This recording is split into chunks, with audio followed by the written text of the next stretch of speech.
Radio jockey হিসেবে বিনোদন জগতে কর্মজীবন শুরু করেন নুসরাত ফারিয়া। পরে মডেলিং ও বিজ্ঞাপনের মাধ্যমে পরিচিতি পান। 2015 সালে আশিকি সিনেমা দিয়ে তার অভিষেক হয়। সিনেমাটি নুসরাতকে জনপ্রিয় করে তোলে। অভিনয়ের পাশাপাশি সামাজিক মাধ্যমেও সবসময় সরব থাকেন ঢালিউডের এই তারকা। সম্প্রতি নুসরাত ফারিয়া সামাজিক মাধ্যমে একটি পোস্ট দিয়েছেন, যা নেটিজেনরা সহমত পোষণ করেছেন। তিনি তার পোস্টে লিখেছেন, সময় নিজেই সব বলে দেয়, সত্য কখনো দেরি করে হার মানে না, ইউনিভার্স দেখছে, আমি ছেড়ে দিলাম। সামাজিক মাধ্যমে অভিনেত্রীর মন্তব্যে নেটিজেনরা একাত্মতা প্রকাশ করেছেন। আরিয়ান নামে এক নেটিজেন লিখেছেন, ঠিক বলেছেন নুসরাত ফারিয়া আপু, সময় সব সময় তার যোগ্য জবাব দেয়।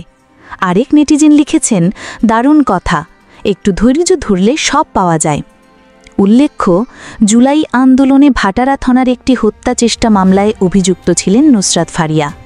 সে কারণে গত 18 মে ঢাকার শাহজালাল আন্তর্জাতিক বিমানবন্দর থেকে তাকে গ্রেপ্তার করা হয়। থাইল্যান্ড যাওয়ার সময় তাকে ইমিগ্রেশন চেকপোস্ট থেকে গ্রেপ্তার করে পুলিশ। অবশ্য পরদিন তিনি জামিনে মুক্ত হন।